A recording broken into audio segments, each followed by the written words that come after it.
I want to thank you so much for joining us for our weekly webinar. I'm Mark Schumacher. I'm the CEO of the Home Furnishings Association, and today we are focusing on KPIs. And the title of this particular webinar is KPIs Every Retailer Should Track. And there's never been a more important time to do that, especially in the last 18 months or so with all the changes that our businesses have seen. And so that is the subject today. We've got a terrific panel, but before we get to the introductions, I just want to mention that this, along with all of our other webinars, you can find them on our website, myhfa.org. There's a library of them there, plus a ton of other great information. So if there's something about this webinar that you really want to share with others, when it's done, you're going to be getting a link. Please share it. Let people use it and take it to whomever they feel will be able to use these nuggets of information even better than that. So do that. Also, on the right side of your screen, you'll see there's the ability in the chat box to ask questions. I know many of you have given us a ton of questions here in advance, but please, as they come up, enter them there. We'll do our best to get to them. Also, we do have a little takeaway today on the right side of the screen. You'll see the top 13 essentials for key performance indicators. That is something you can download, and we'll remind you at the end of the webinar to where you can do that. But let's dig in. I want to introduce our panel today. We have joining us, we have Alex Macias. Alex is the Vice President of Del Sol Furniture, located in Phoenix, Arizona. We have Nick Gates. He's the owner of Gates Furniture in Grants Pass, Oregon.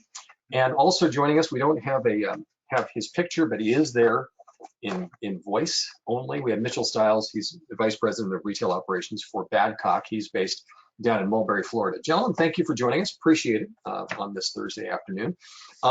Because of just how the order is on my screen, Alex, I'm going to go to you first.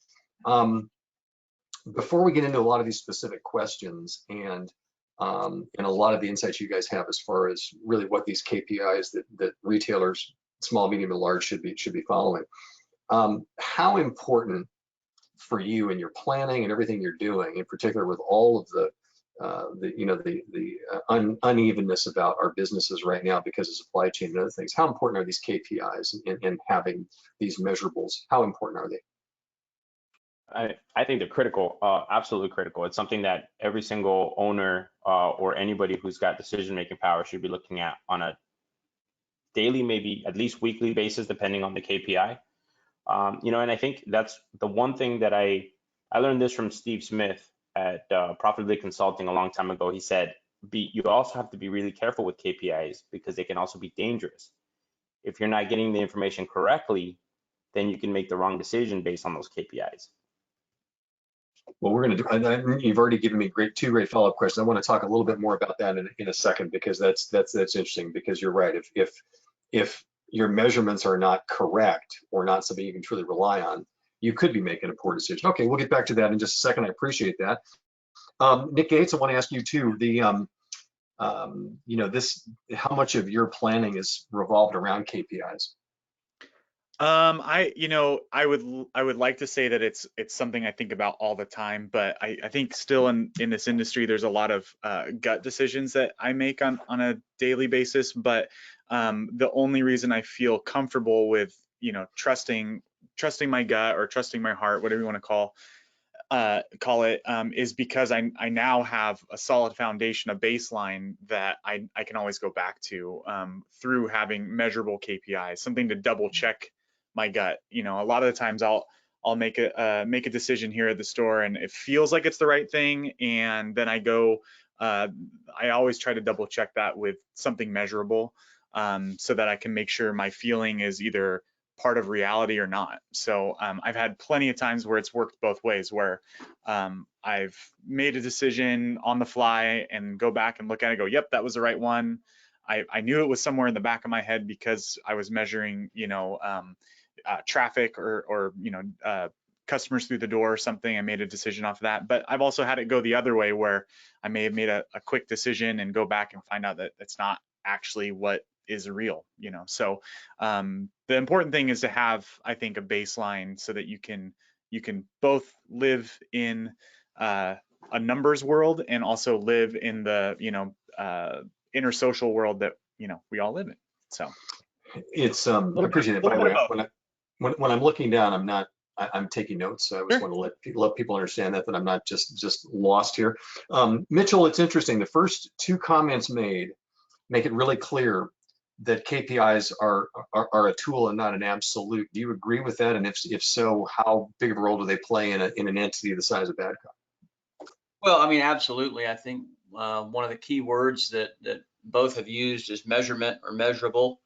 You know, each organization is going to have a different KPI that they're focused on based on size and what their business plan is. But I think that it's fair to say that all of us on this call and anyone who's operating a business has a great feel for that business, and that's that's where the comment that Nick made about gut decision. That's having good feel, but you combine that with great data. The data in has to be correct, and then you can build a funnel of KPIs, based on what your overall objective is. It's the most important thing. It's how you measure, and without that measurement, we would kind of be a rudderless ship, if that makes sense. Well, and I think we need to point out here that when Nick talks about gut, we're not talking about indigestion here. We're just talking about knowing your business. I mean, that's what I'm hearing. The gut piece is that every business is different. All three of you have very different retail businesses on this call today, and that's where the human factor comes in. Let's do this. Let's dig in, because guys, I got the first page of questions, single spaced, all ask a lot of the similar questions. So let's do this. I'm going to keep it in the same order for the moment, but Alex, tell us from your standpoint, give us your top 2 or 3 that you think are the KPIs that are the difference makers for your business right now. I would say the top 3 that we look at really often is cash, margin or gross dollars, and traffic, both web traffic and store traffic. And then the second question would be, how do you best utilize those? What are the kind of decisions you're making that are based upon these 3? I don't know if we're looking at these 3. These aren't 3 like immediate change KPIs that we use. The reason they're the top 3 for us is because they're kind of a long term, and these don't turn very quickly, in my opinion. None of it does. I wish I could just raise margin by snapping my fingers, and I guess maybe lately we've learned that we can by just magically raise the price at 30%. But for us, those are not short term; they're long term. So we have a plan. We have a 3-month plan, a 6-month plan, a 12-month plan, and the reason we watch those very closely is because they can't change very quickly. You have to make sure you're going in the right direction. So it's little by little. So these are more the foundational KPIs for the overall business. Is that fair to say? Yeah. Okay. Nick, give us your 3 that are critical for you. Well, I'll give you. I have 3 different buckets of a bunch of different ones, but we've kind of, we're just a little bit more background. We're a single location store in Southern Oregon. Our volumes, our volumes around 6 or 7 million a year. So just to give you context for my store versus like Alex has multiple stores and has different challenges, and those KPIs are going to measure different things, as well as Badcock as well, much larger operations than ours. So I'm kind of in charge of a lot of different, I wear a lot of different hats. So I try to, so in my mind, I've got 3 different buckets. I've got a sales KPIs that I work on with my sales manager. I've got marketing KPIs for advertising. And then I have what I call just corporate level KPIs, which are more of like what Alex just got done talking about. Margin, contribution margins, another one we look at recently, and cash, all those things. Those are kind of more of the corporate level, upper level. Those were, I would totally agree with Alex. Those aren't, there's something you might be looking at every day, every other day, at least once a week, but it's a longer term goal. Whereas my sales KPIs, something that we call RPG it's revenue per guest is the biggest one we measure on the sales team, and that's basically you take your total sales for the day, divide that by the total number of customer groups for that day, and then we measure that per salesperson, and it levels the playing field and helps you to measure your team against one another. So that's revenue, as you said. I want to make that clarification. Revenue per guest, not revenue per purchase. So we're not talking about ticket size here. No. We're talking about, okay, gotcha. So you're really looking at the efficiency of the sales team when it comes to how they're, okay, interesting. Yep, that's one of the biggest ones. That's one of the ones that we touch on every day. My sales manager has a big whiteboard right by his desk that he fills in other things like close ratios and average ticket and volume and stuff per salesperson. But the one that we pay attention the most is that revenue per guest, because you know, you have one salesperson that takes 10 customers to do you know, $5,000 in sales, or you could have another salesperson that only needs 5 guests and they do 10,000. You know, one's more efficient than the other, but you have a number that you can measure them by. Wow. You know, we don't usually have huge swings like that. It gets a little more granular, and you're really looking at, you know, how can any one salesperson maybe increase their revenue per guest by like $50, you know. And correct me if I'm wrong, and this is a great, and thank you. This is a fabulous takeaway already in a rabbit hole here.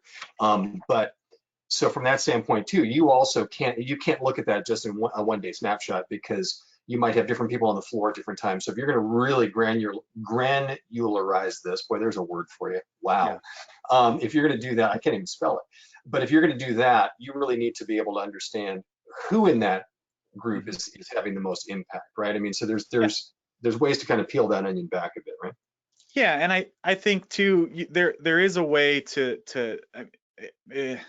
take it with a grain of salt, but I think you can look at numbers on a daily basis, and I think you should, because we remember, we have better short-term memories than we do long-term, or the relationship of that is always changing.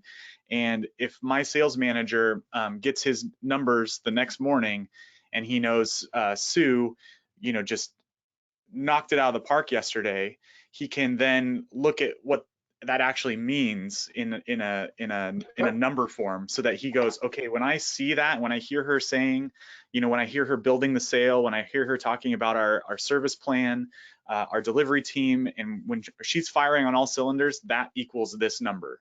So then if she has you know, a rough end of the month, he go, hey, remember the beginning of the month when you were doing this, this, and this? You were way up here and now you're way down here. And it's just something that you can look at. I mean, you can't change your whole like sales team in one day, but you need to have some sort of relationship to those daily numbers. You know, nobody lives and dies by one single day on the sales floor, but you know, we look at, you know, more of a quarterly basis for our sales team, but it's good to have that context on a daily basis. Revenue per guest. The RPG is my first takeaway here. Mitchell, there's a lot that both Alex and Nick just kind of unloaded there, and Nick talking about the 3 buckets, and Alex really talking about those more long-term KPIs. You know, where do you fit in to, you know, to all of this, as far as how you divvy them up, how you utilize them, et cetera?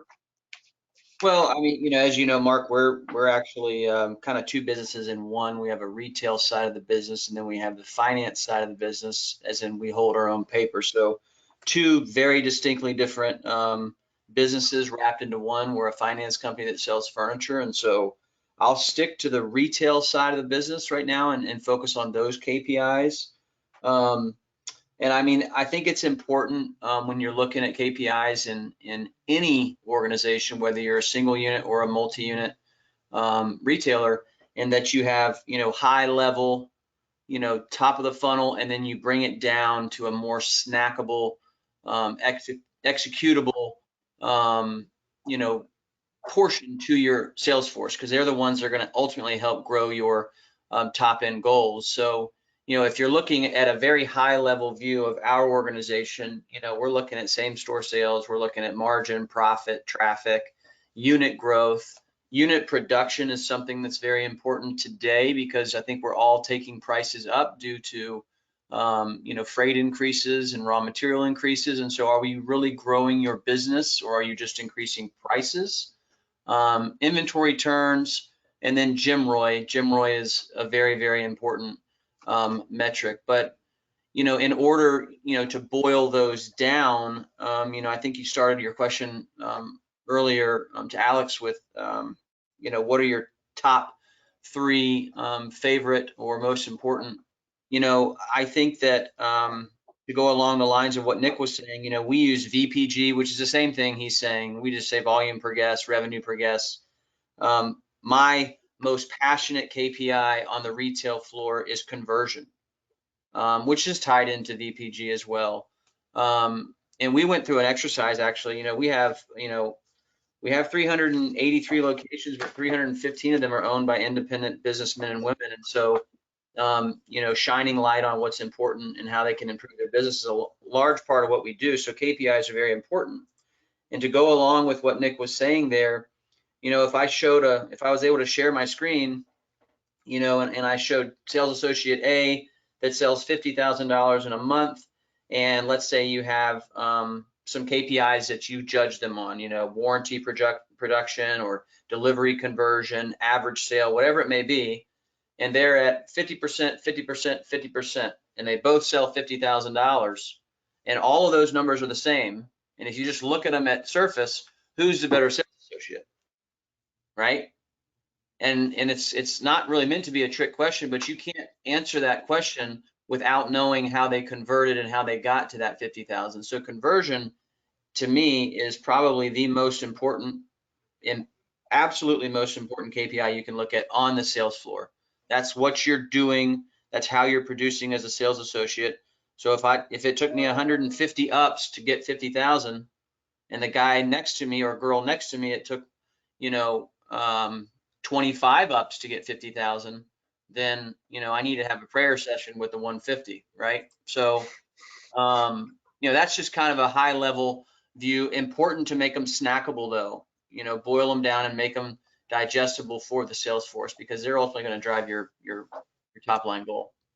It's interesting, Alex, and you mentioned this right out of the gates today in talking about the frequency of it. So there's some of these that are along slower burns. You don't need to check them all the time, but how often are this, is it for you, is it a daily sales metric that you're looking at if it's relating to the things like we're talking about here, conversion, et cetera? What is your frequency? What do you feel is the best practice for you as a retailer? It really depends on the KPI. So for us, we have the same sales metrics, conversion metrics. We look at those daily, weekly, and then we really sit down with our leadership team probably every month to go over them and set up a plan for them for the next month. And then we have those long-term goals that we're looking at, not necessarily every day, but it's what's helping us make those long-term plans. We also carry our own paper, so that's why cash is extremely important for us, right? Your financing, you make a tiny little tweak on giving people credit one way or the other, and you can burn through some cash really, really fast. So I think it when I saw the title of the webinar, the first thing I thought is we could sit here and talk for a year about this, because it really depends. Like Nick said, Sure. His business, my business, Babcock's business are completely different. And I think the people that are listening to this, they're trying to figure out, what should I be looking at and how often? And the answer is, we don't know. It really depends on your business and what you need. And you have to be really careful about it. You have to be very strategic about it. And I think the important thing is to start high with the most important KPIs and work your way down in your business. You probably already have some of these based on your previous leadership that you have. And if you're not sure, that's where having friends, mentors, the HFA can help you kind of go through those and start really tracking those. And there's no magic number, in my opinion. Like, it's not like your margin needs to be this number or your conversion needs to be this number. It's more about tracking it correctly, getting the best data you can, and then just slowly improving. Well, I think too, and I think you do make a great point, and that's the beauty of this industry, right? Is that everybody has such an individual business. But I think what you guys have already lent to this conversation, however, is that KPIs, A, they're critical, B, using them as really great tools. I think that's also the thing. It may not be that we can say, hey, here's the one size fits all approach, but we can certainly talk about the way that you guys are approaching this and getting your head a little bit. I think that's really, really helpful. So I like what you said a lot. Nick, I'm going to throw this question to you because we're getting a ton of questions that are coming in right off of this whole thing. So they're asking if there's any kind of a platform or any kind of a program you use to track the traffic counts to get to that RPG that you talked about. Is there anything that you're using specifically for that? Yeah. So what we use, we use a program called Door Counts, and it's a webcam system that we have set up at our 3 entrances. We have 2 entrances to our main building and then 1 entrance to our mattress center. And the software will actually count the number of people coming in, record those numbers for us. We have a little bit of a hybrid system. You can do, again, the name of the company is called Door Counts. You can Google that, find that. But we have kind of a hybrid system where we actually also handwrite the customer groups coming in so that we have a way to double check those numbers and make sure that we're policing that correctly. So yeah. Who's responsible for that in your team? So the sales team's responsible for that, and then the sales manager double checks the camera count against the paper count. So there's a double check, and then our office team enters those traffic numbers into the other software that we used, which is Tools to Be First, and or Tools to Win. I think it's called now, the product out of from Jamie Winter from Furniture Mall, Kansas. They have a great system that we put our traffic numbers in. They have it all automatically pull data from our point of sale software, which is Retail Vantage, and get all the numbers to us every day, which is really great. But to answer your question another way with the traffic is, if you're not measuring traffic, start measuring traffic any way you can. If it's just a piece of paper that your sales team's working on, if it's a webcam that you buy from Amazon or something, but just start. And it doesn't matter which. I mean, this system works for us just because we have multiple doors, but I have friends that have stores larger than ours doing $12-13 million a year, but they only have 1 entrance and they have a receptionist. So everybody comes right through one door, and it's, there's a person right there that's able to, tally it by hand. So you don't have to buy software to track traffic. It can literally be a pen. But you're saying if you're not measuring traffic, you need to do that pronto. Yeah. You need to know. Yeah. And I give that advice to other friends of mine that have other retail businesses that aren't furniture related. I have a friend that owns a comic book store, and it's like he wants to grow his business. And I said, well, how much do you sell per customer? He's like, I don't know. I'm like, how much you sell in a day, but how are you going to grow that? And like it was said earlier, you want to make this information snackable, right? I love that term. So instead of trying to grow your overall daily business, you could, try and sell more, figure out what that smaller number is of, well, I want to sell, $40 to a person instead of what I'm doing now, which is 20. And then what Alex said earlier, it's not so much what the number is, but watching that trend. So same thing with traffic, So anyway. Fair enough. Mitchell, another question that came in is that do you utilize any sort of a dashboard to track a lot of these areas that you do have as your key performance indicators? Absolutely, yeah. We have a dashboard that we use, and we have several dashboards. Some may be more geared towards our field folks, and some might be geared more towards management and or sales associates.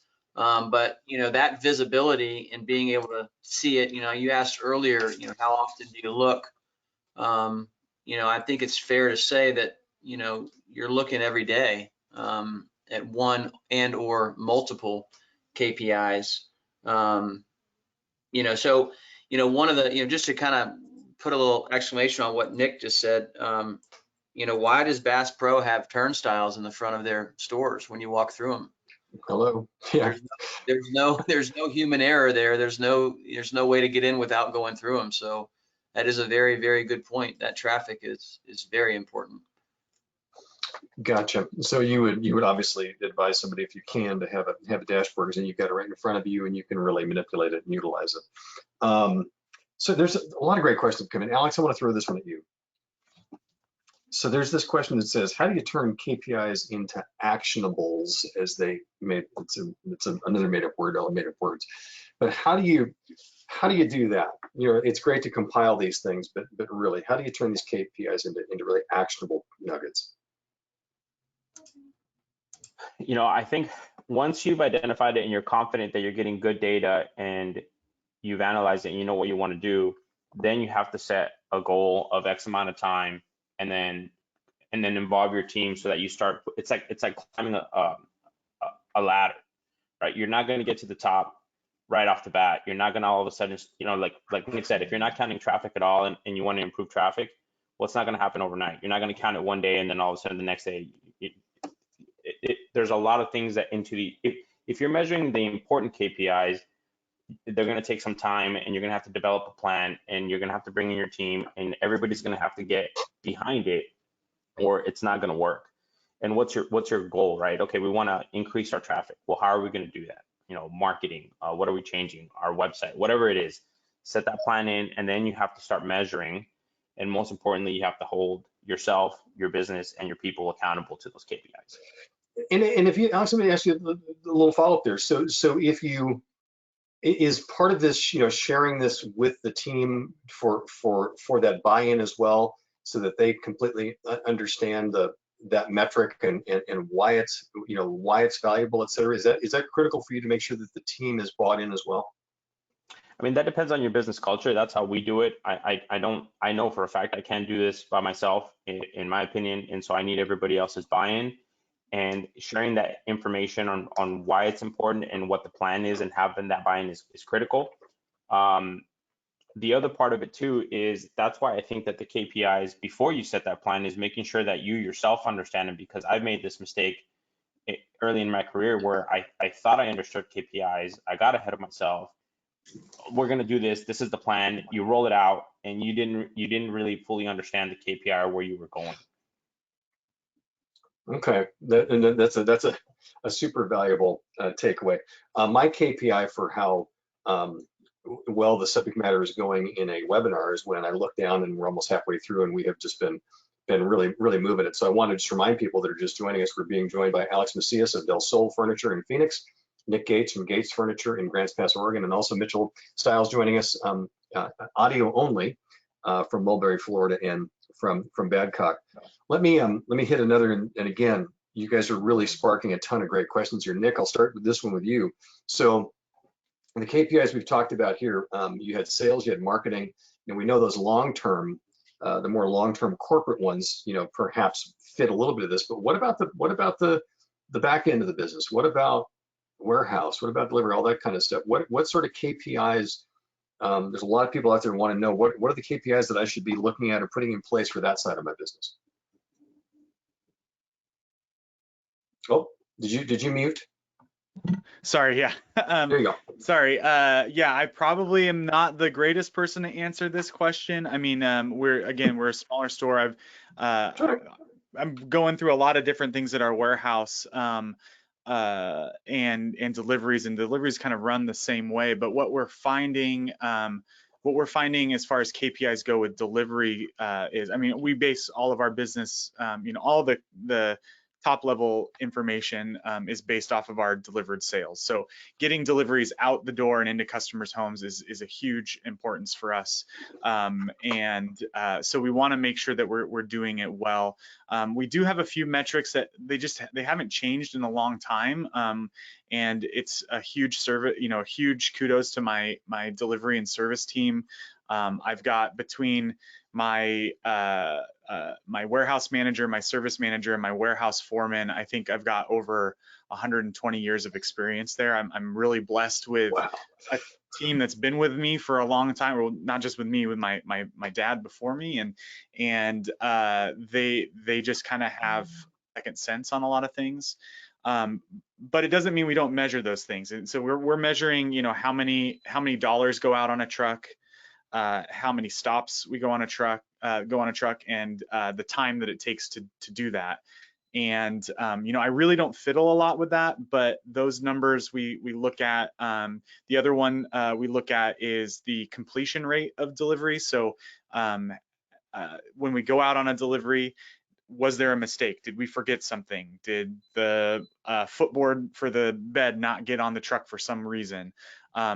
Like I said, I'm so thankful that that number's been at like 98% for a long, long time. But it is something that we can look at. If something goes wrong one week or something, we can check to see whether it's a systemic problem or if it was just a mistake, or you know, if there's something we need to change. Again, you know, with just, you know, basically we deliver 5 days a week, and most days it's about 50-50 depending on the week. Actually is 2 truck days, so we don't have a lot going in and out, but we have our other things that are very specific to us. We have a I mean, look, there's a lot of the retailers that are going to be watching this that are in the same boat you are, and that are in the same boat as Alex is. You know, we've got such a broad spectrum of members that all your insights are good. Mitchell, what about y'all as far as service and warehouse, et cetera, that sort of thing? Are there certain measurables there that you think are critical and snackable? So yeah, I mean, you know, when you're dealing with delivery personnel at the back end of a store, I think, you know, Nick, you covered a lot of the good stuff there. You know, I think you know, if you're using a manual routing system, you know, if you're using a human to route your trucks, you want to make sure that it's efficient. Your load levels, damages, delivery rate, completion. You touched all of it. But one thing that can get overlooked when it comes to delivery is, you know, your back end customer complaints. You know, that's something to really, you know, hone in on. What is your customer saying about the service that you are providing? You know, no one's going to measure you better than your customer, right? And their measurement has a very positive influence on your business, and it can have a very negative one on your business as well. Alex, let me ask you the same thing, because this has been pinged again with another great question related to that. But how do you feel also about that, the back room, if you will? Well, just piggybacking really quick off Mitchell, I agree. I think customer reviews and your online reputation is probably one of the more important KPIs. And I feel like a lot of stores just kind of have swept Yelp under the rug and just said, hey, that, you know, Yelp's a mafia, and they don't even worry about it. I think that's a huge mistake. As far as the back room goes, you know, I think everybody's got the basic stuff. The only thing that I would say that to add on there is that the back room is where the money bleeds out, right? We focus on sales. We want all those to grow. Sales is the first step of everything. But the difference, I think, between the really profitable companies and the not so profitable companies is the back room. And in my opinion, the things that you need to be talked about: incomplete delivery, that's huge. You're already going out to the customer's home. You've got to nail it. It's got to be in the high 90%. Your incomplete, this is another one that I think a lot of people don't measure, is incomplete customer service stops. You're going out to the customer's home to fix whatever issue they have. And a lot of times you send the tech out just to go see what's wrong. And then you come back to fix it. Now that's 2 stops. You should be able to fix it right off the bat. I think incomplete service stops is another part in the back end that needs to be measured. Your returns and your dead inventory, which I don't know if dead inventory is in deliveries, but it's definitely in the back room. And based on some of my mentors, they said that the biggest reason a lot of stores end up having cash issues and going out of business is because they don't realize how much dead inventory they have in their warehouse. Wow, some terrific takeaways there. And I want to thank the folks who are taking part in this webinar for asking that question, because there's some tremendous takeaways there too. So again, I'm hearing from all 3 of you that is, it may not be something in Nick's case that he's looking at every day, but it's still a critical piece of making sure that you know what's going out the back door, if you will. Appreciate that a lot. Are there any other sort of you know, CRMs or anything like you know, any of the programs you might have that you find are helpful, you know, like an you know, an ERP or anything that you're using, Alex, to help with tracking some of these KPIs. Just kind of curious. That always comes in. People are always looking at what are some of the systems that these retailers are using. I mean, we use ePass as our point of sale software. Not a lot of people in the furniture business use it. It's kind of an appliance and electronics software. The reason I picked that software is because they're very open to sharing data, and that I think is critical. You're not going to find one software that does it all. You're going to have to kind of connect some softwares together to get these dashboards, to get these key KPIs. The one that I think that we use that has really been helpful for traffic is called iConnect. With Amitesh, he's the owner, and it's very similar to door counts, but it does a lot of the pictures it's automated. So instead of our sales team having to go in and say, okay, this is a customer, this is an employee, it uses facial recognition, so it does it all on its own. So it's basically set it and forget it, and then it integrates with our point of sale system, and then it gives me a lot of these revenue per guest, conversion ratios automatically. I just log in, take a look at it, really easy. Awesome. Nick, you had you mentioned that you used door counts, but that you backed it up, however, with somebody actually taking it all down. Anything else that you utilize that helps you in this KPI tracking process? Yeah, I mentioned it before, but the tools to win, the software that Jamie Winters developed for Furniture Mall Kansas, they made that available through Furniture First originally, but now it's open to anybody. It pulls data out of our Profit Retail Vantage point of sale system every night. So first thing in the morning, you know, I have my email pulled up here, and I think it was like 3 o'clock in the morning. I got 4 emails, all with different reports, and that's just Thursday. On Monday, I get a whole weekly report list. I think it's like 8 different reports that get emailed to me. You know, it's so dense with information and KPIs. Sometimes I don't necessarily use all of it all the time, but it's all there and it's right in front of me. So that if my sales manager comes in and asks me a question, I can go, well, hey, let's take a look, and it's readily available for me. It's basically my dashboard, and you know, I can look from anything from daily information to monthly to quarterly. So we've used those numbers a ton. Beforehand, we were manually tracking those numbers, you know, with just using spreadsheets to calculate all that. So it really upped the efficiency for us to have these reports auto-generated, and they are kind of the backbone of our business. Everybody that I know that uses it made that same transition, and it's now kind of the backbone of their KPI measurement. So. Mitchell, I'll let you have a shot at this too, because I'm sure there's a lot that you guys utilize as well. Yeah, you know, Storis is our point of sale. They have a lot of good reporting inside there. We have a lot of internal reports that we've built as well that feed up into Power BI. But I think probably the most effective and most important item that we use to help focus on KPIs is we developed a operational scorecard for our stores. So whether you're a corporate store or a dealer store, you may have a different operational incentive tied to it, but ultimately the fundamentals are the same.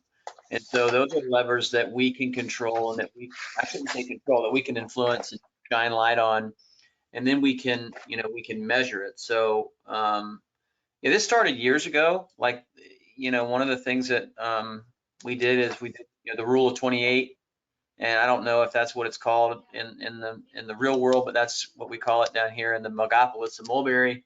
You know, if you use 28 days, you know, every month has 28 days. So if you're just taking sales, for instance, if that's just one instrument you want to use to measure, or one thing you want to measure, you know, break the month down by 28 days and break it into quarters. So, after day 7, you should be at 25% of your goal. So if $100,000 is your goal, you should be at $25,000 by, at the end of week 1. Week 2, you should be at 50%. And then that way you will always ensure that you hit your goal from a sales standpoint, with room to spare at the end of the month, right? Because there's always going to be 28 days, no matter what month you're in. But the scorecard has really helped us, and it introduces a level of accountability.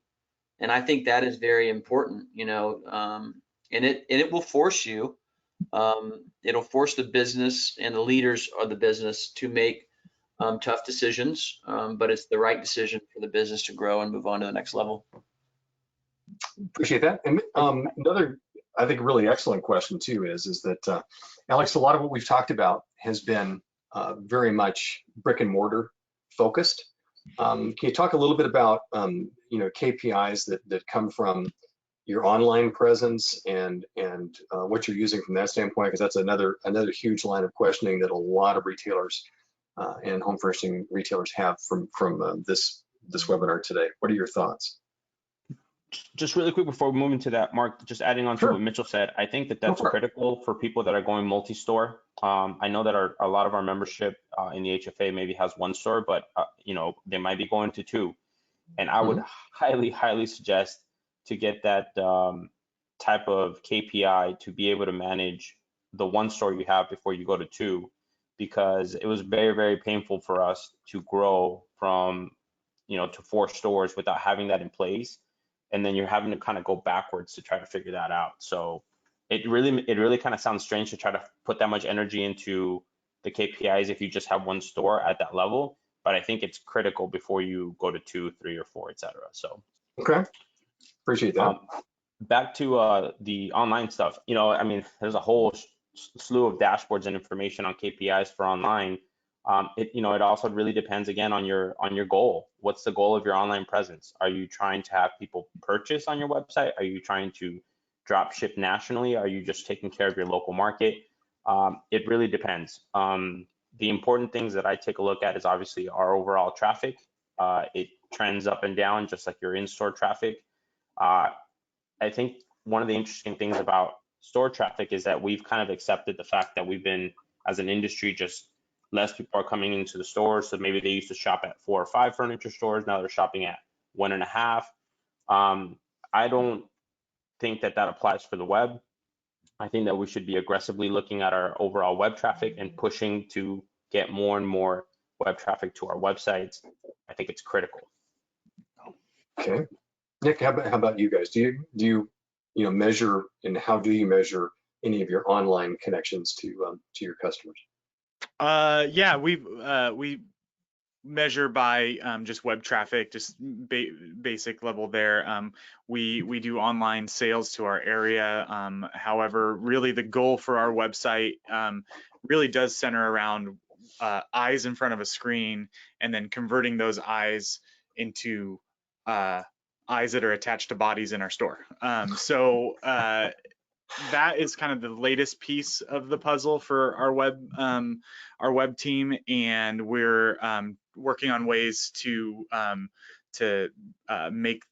first identify the KPI. Right? So we're at the birth of a new KPI for us at the moment when it comes to website. It's trying to measure the amount of people that were on our website and then turned into people that are in our store, and actually, connect Mrs. Jones online to Mrs. Jones that's in the store, the same exact, the same person. So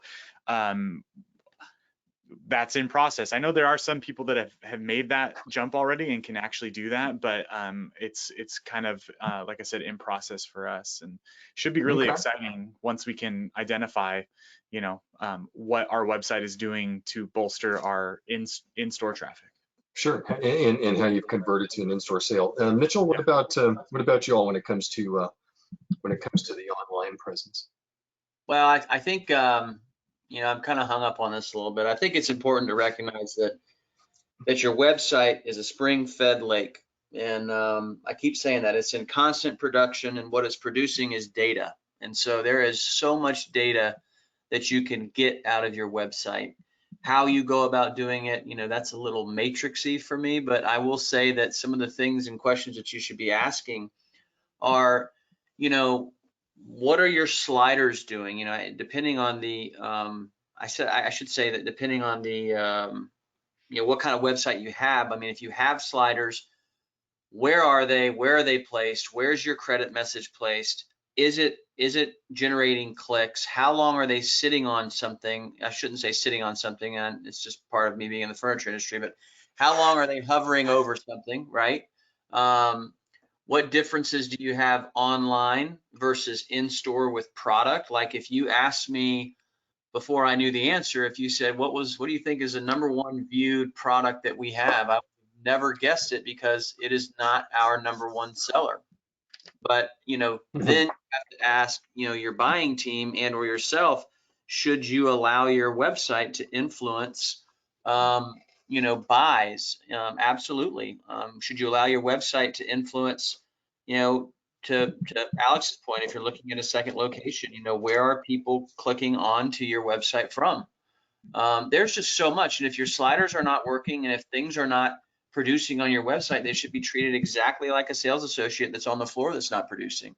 Move it around, shake it up, find out what is the best channel, what is the best medium. I mean, we could go down this, we could put the minor lamp on right now and go down this rabbit hole pretty far, Mark. There's so much here.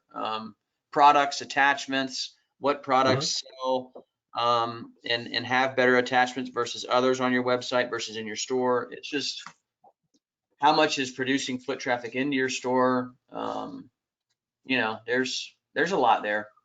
Alex, it looked like you want to jump in. Go for it.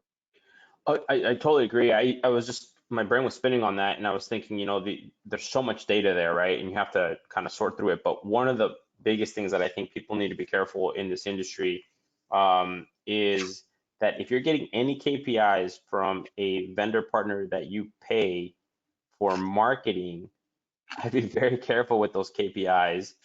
Make sure that you do your due diligence. And I think it's really hard on our industry for all of a sudden, we're furniture people, and all of a sudden now we need to be, Google Analytics KPI experts. That's really, really hard. And so I would just say be really careful on the KPIs you're getting from vendor partners that you're paying for, because those numbers can be very easily manipulated. And as an example, right, somebody goes in and makes some changes to our website, and my traffic goes up 10%. But if I dive in farther, that 10% came from Northern California. That doesn't do me any good. I need people in Arizona that I can serve. So that's just one thing that I think is very important. Appreciate that. I mean, that's you're right. Like you said earlier, you need to have confidence in in the KPIs the information you're depending on. I mean, if it's not good data, it's going to lead you down a different road. Which I want to ask that question. It's one of the things I wrote down right at the first minute of this webinar today. And Alex, I'm going to throw it back to you on this one. You said you got to be careful because sometimes KPIs can be dangerous. Can you give some examples? Because I think what I'm hearing you saying is they shouldn't be the be all and end all. How can they become dangerous in your words, and what do you want to look out for? And again, this is you talking here to a number of other furniture retailers. I think one, it takes some time for you to get the flow of your KPI. So I wouldn't make any drastic suggestions on a brand new KPI that you're barely starting to understand. Two is, on a micro level, you might look at your sales reports or your daily KPI reports, and all of a sudden think that salesperson is not doing their job. But if you run that report for the last 30 days or maybe the last 6 months, you realize that person was maybe having a bad day. So those are where I feel like they can be dangerous. Or the same point that I just made with vendors that can manipulate information or give you data based on what makes you feel good. We all want to have more traffic, but if it's not traffic that you're actually going to be able to sell, that's worthless. What Steve Smith told me when I first spoke to him, he said, how are you doing? I said, hey, it was 2009. I said, we're having a hard time. Sales are way, way down. He says, well, we can come in and help you guys with this, and that. And I said, okay. Well, he said, well, what are you working on right now? I said, we're working on our break-even point. And he said, oh man, he said, be really careful with that, because if you don't, how are you calculating that? And I said, well, I'm pulling information from here and there and trying to figure out our break-even point. I said, be really, really careful with that, because that can be very dangerous. And it actually made me stop and kind of reevaluate what I was doing. And it made me, and I finished the project, but I also didn't take that information as, okay, these are the changes we need to make now. It was more of like, okay, this information might not be 100%. If it's not 100%, how would I change my plan? Okay. Especially plans of that at that level. I mean, if you're depending on that and making those kind of large critical decisions, that could be a huge mistake. Nick, I want to ask you too, and I'm not asking you to, kind of open old wounds and things like that, but I mean, have there been some areas where you have, gone a direction with a KPI or a concept and it's been a bit of a dead end? I mean, have you had those kind of moments too, and as you've utilized these different things? Oh yeah, plenty. When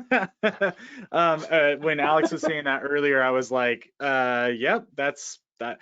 And I think coming from our generation jumping into this business, we wanted to bring that to our family businesses. We want to go, hey, I understand Excel. I know how spreadsheets work. Let's start getting all these numbers, and we'll turn our this soft furniture business into like a tech startup or something like that. I'm definitely not qualified, but that's the little guy in my head was thinking that. And so I honestly nothing's really coming to mind right off the top of my head, but at this point now I've recognized that what we said earlier too was this relationship between numbers and reality, and making sure that there's room for both, and that you're keeping a pulse on both. Because I think for me in my career here at the store, when I started accepting the fact that numbers aren't always going to get you where you need to go, and rather you can't force them as much as you want to try. There is a certain point where you can't force the numbers to do what you want them to. Revenue is revenue, and traffic is traffic, and profit is profit.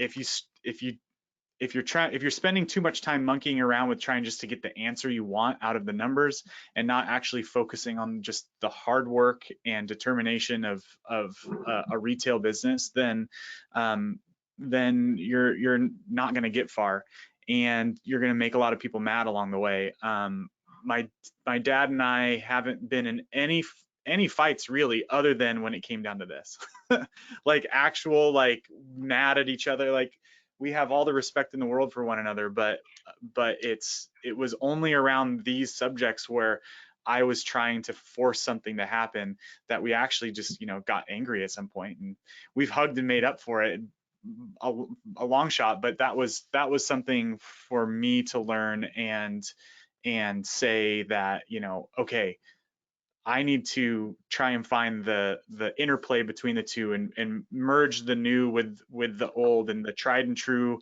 with the novel and bleeding edge. And it's only after that I've gotten way more comfortable with that situation. So don't throw the baby out with the bathwater. And there's so many good things in this industry already.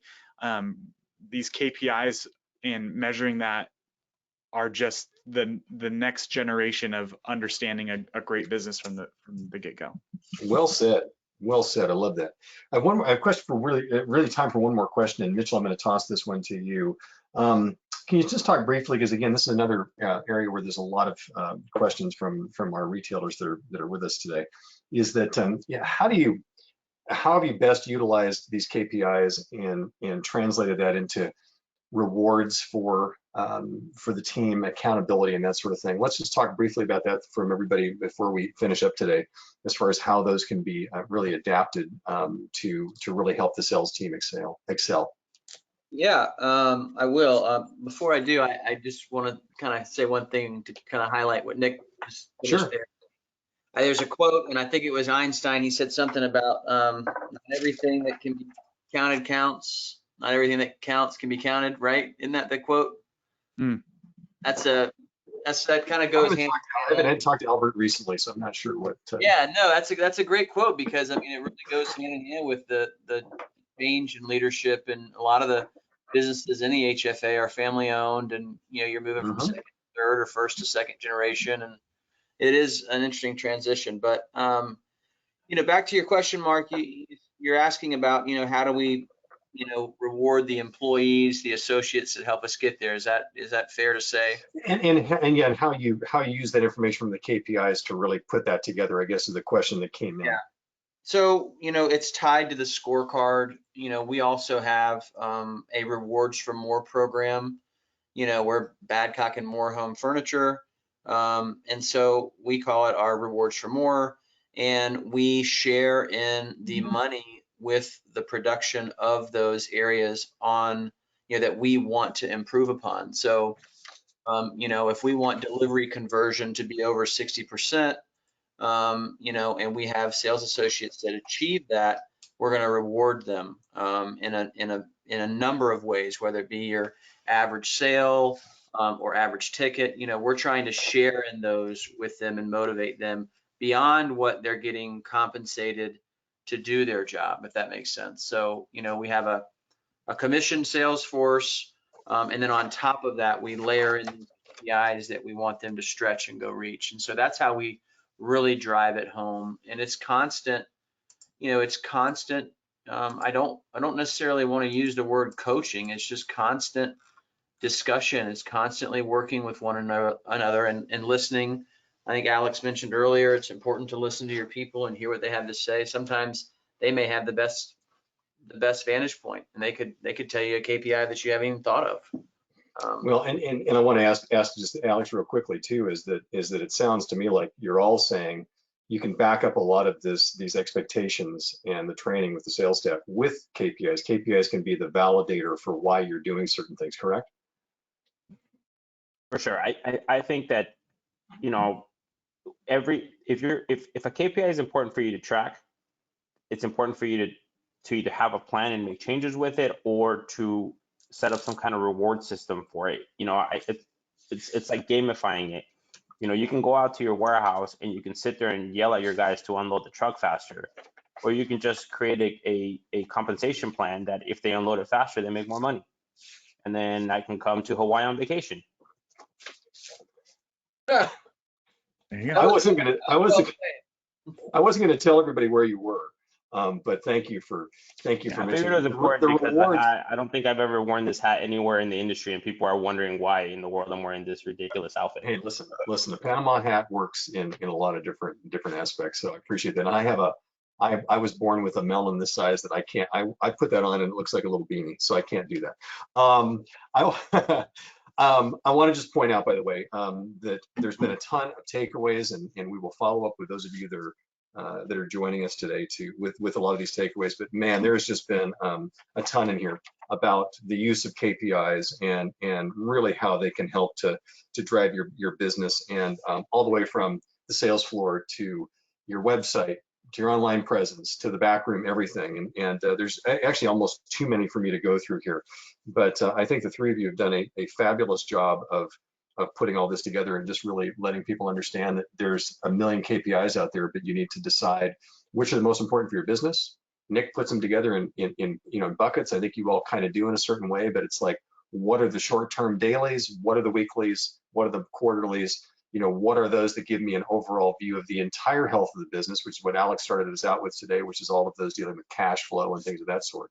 So really appreciate that. I want to thank our guests first and foremost. Don't leave yet, but Alex Macias, Del Sol Furniture, enjoying vacation in Hawaii.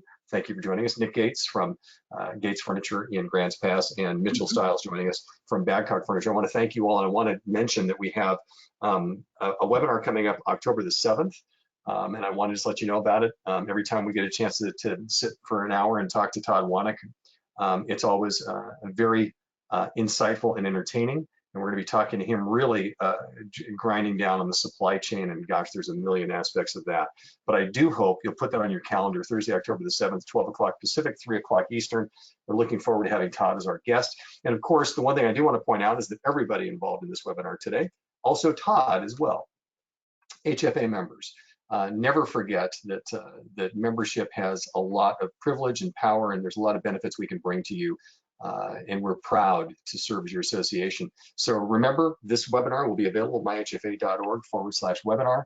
Again, thank you to Alex, Nick, and Mitchell. And for everybody else, we just hope you have absolutely a great remainder of your week. Stay healthy. Hope sales are healthy as well. I'm Mark Schumacher. We'll see you next time. Thank you. Thanks.